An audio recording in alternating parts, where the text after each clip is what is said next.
The history of Sri Lanka stretches back several millennia. Archaeological evidence shows that people were already living on the island in the 5th millennium before Christ.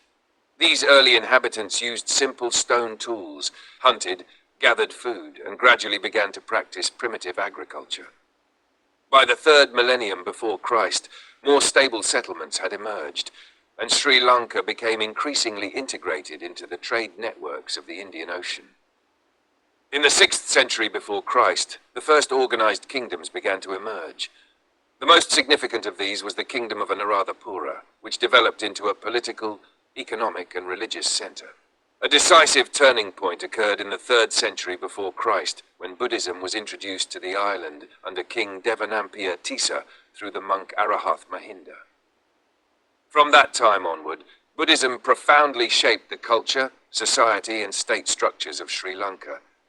Between the 3rd century before Christ and the 10th century after Christ, Sri Lanka experienced several periods of cultural prosperity. The rulers of Anuradhapura and later Polonnaruwa built monumental stupas, temples, palaces, and highly advanced irrigation systems that enabled efficient agriculture. This era was characterized by religious scholarship, artistic achievement, architectural innovation, and a close relationship between kingship and Buddhist doctrine. From the 11th century after Christ onward, the political center of gravity began to shift.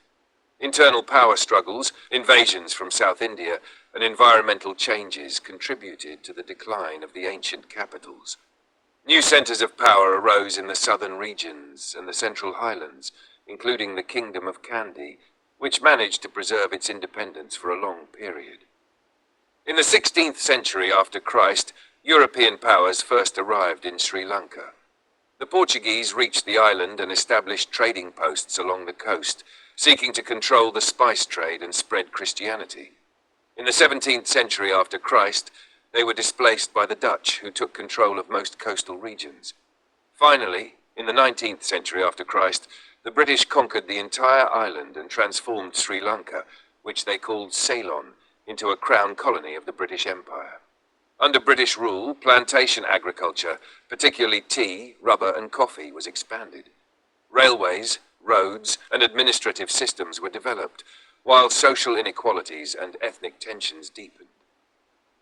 On the 4th of February, 1948, Sri Lanka gained independence from Great Britain. The period following independence was marked by political reforms, but also by growing tensions between the Sinhalese majority and the Tamil minority. Language policies, educational issues, and political exclusion led to escalating conflict. From the early 1980s after Christ, this developed into a full-scale civil war between the government and the liberation tigers of Tamil Eelam, lasting nearly 3 decades. In the late 1990s after Christ, the civil war entered a particularly violent phase. Despite international mediation efforts, heavy fighting continued. In the year 2009 after Christ, the Sri Lankan government declared military victory over the Tamil Tigers, officially bringing the civil war to an end. The post-war period was characterized by reconstruction and economic growth, but also by international accusations of serious human rights violations during the final months of the war. Many issues of reconciliation, justice, and political participation remained unresolved. Earlier in the year 2004 after Christ, a devastating tsunami had already struck Sri Lanka's coastline, killing tens of thousands of people and causing long-term social and economic consequences. In the second decade of the 21st century, Sri Lanka increasingly fell into economic difficulty. High national debt, political mismanagement, and external crises led to a severe economic and supply crisis in the year 2022 after Christ. Mass protests shook the country, and the president was ultimately forced to resign. Up to the present day, Sri Lanka remains in a process of economic and political reorientation. The country faces the challenge of balancing democratic stability, social justice, ethnic reconciliation, and economic recovery, while reflecting on a long, rich, and complex history.